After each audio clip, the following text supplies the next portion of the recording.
Mood board समाप्त होने के बाद स्केच की प्रक्रिया शुरू करना महत्वपूर्ण है। इसे कागज पर, आईपैड पर या ब्लैक बोर्ड पर किया जा सकता है। हमारे स्टूडियो में हम अक्सर स्केचबुक के साथ काम करते हैं।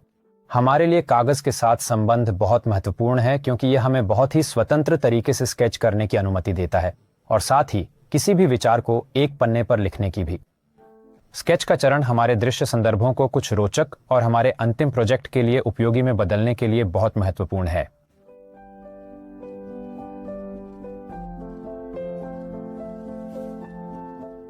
अब हम शुरू करते हैं। जब हम कॉकटेल के बारे में सोचते हैं तो सबसे पहले हमारे दिमाग में जो आता है वो है गिलास। गिलास पहले से ही सरल आकृतियों के होते हैं, लेकिन सबसे महत्वपूर्ण बात यह होती है कि उनकी सामग्री क्या होती है।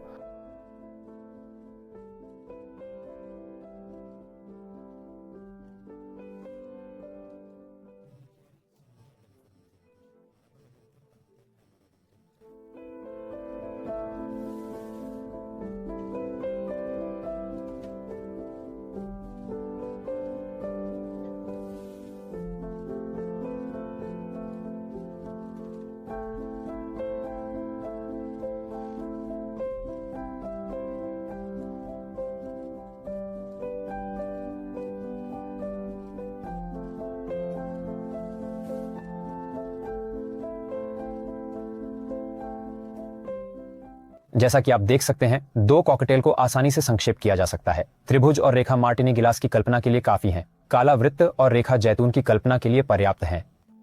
जैसे एक कॉकटेल का गिलास जिसमें बर्फ के टुकड़े और नींबू का एक टुकड़ा हो। जैसा कि आप देख सकते हैं, मैंने कॉकटेल की सामग्री को परतों में बनाया है क्योंकि हमारे प्रोजेक्ट का महत्वपूर्ण हिस्सा डेटा है और इसलिए कॉकटेल की सामग्री है।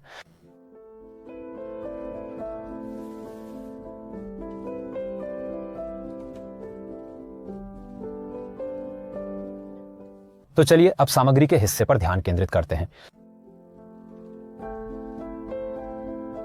सामग्री की अवधारणा को बेहतर ढंग से विकसित करने के लिए हमने सोचा कि हम हिस्टोग्राम का उपयोग करें और इस प्रकार प्रत्येक व्यक्तिगत कॉकटेल के अवयवों की परतों पर ध्यान केंद्रित करें।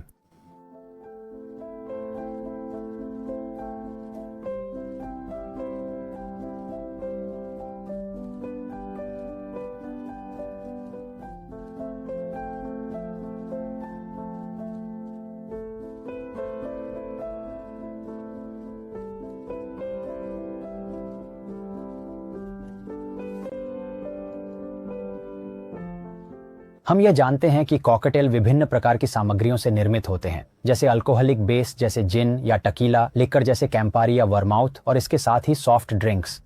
यह हमें हमारे दृश्य के भीतर सामग्री में बड़ी भिन्नताएं और सामग्री में बड़ी भिन्नताएं देने की ओर ले जाएगा।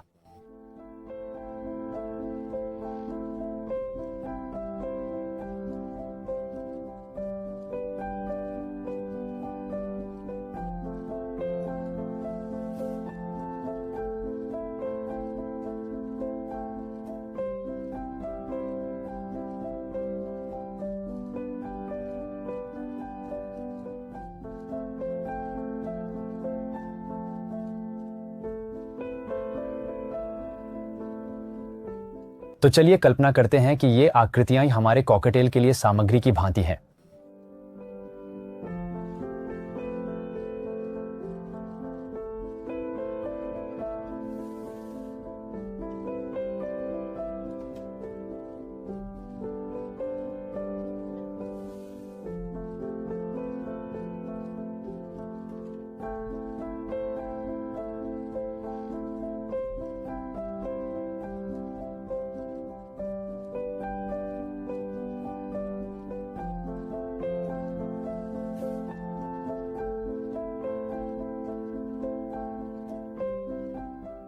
यह दृश्यात्मक विधि कुछ हद तक स्थिर प्रतीत हो सकती है। आइए अपनी आकृतियों में कुछ गतिशीलता जोड़ने का प्रयास करें। अब मैं कुछ आकृतियों और डेटा के साथ थोड़ा अधिक प्रयोग करने का प्रयास करूंगा, जैसे कि गति और पारदर्शिता के विचारों के साथ, जैसा कि हमने अपने मूड बोर्ड के भीतर देखा है।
इस बिंदु पर मैंने 3 प्रकार के अलग अलग व्यवहारों की पहचान की है। पहला है आकारों की गति पर, जो गिलास के अंदर तरल पदार्थों की याद दिलाती है। दूसरा यह है कि अलग अलग आकृतियां हों। जैसा कि आप देख सकते हैं, मैंने सिर्फ आयत का उपयोग नहीं किया, बल्कि अन्य आकृतियों का भी उपयोग किया, ताकि यह याद दिला सके कि कॉकटेल में विभिन्न सामग्री हो सकती है, जैसे जिन, जैसे टॉनिक पानी। और अंततः पारदर्शिता की अवधारणा, जो तरल पदार्थों की विशेषता होती है। तो एक दूसरे से भिन्न कई तत्वों की ओवरलैपिंग एक विशिष्ट और अलग रंग प्रदान करेगी।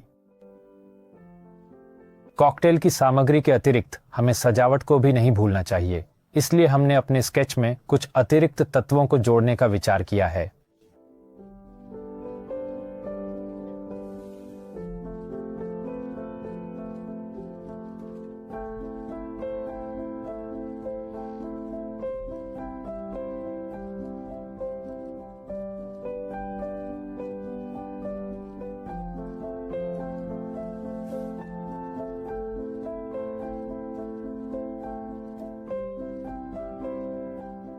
इस स्केच में मैंने कुछ अन्य तत्व जोड़ने का सोचा, जैसे एक काल्पनिक संतरे का टुकड़ा या ऐसे तत्व जैसे नमक या चीनी जो कॉकटेल के अंदर पाए जाते हैं।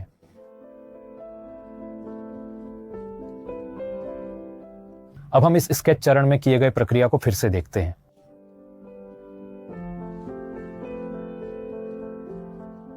यहां हमारे स्केच प्रक्रिया के 3 प्रमुख चरण हैं।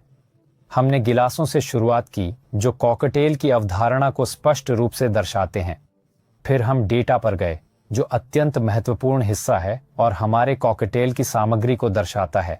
और अंत में उस चरण पर पहुंचे जहां हमने अपने कंटेंट में गति प्रदान की, आकृतियों की गति, पारदर्शिता की अवधारणाओं को प्रस्तुत किया और अंत में सजावट भी शामिल की।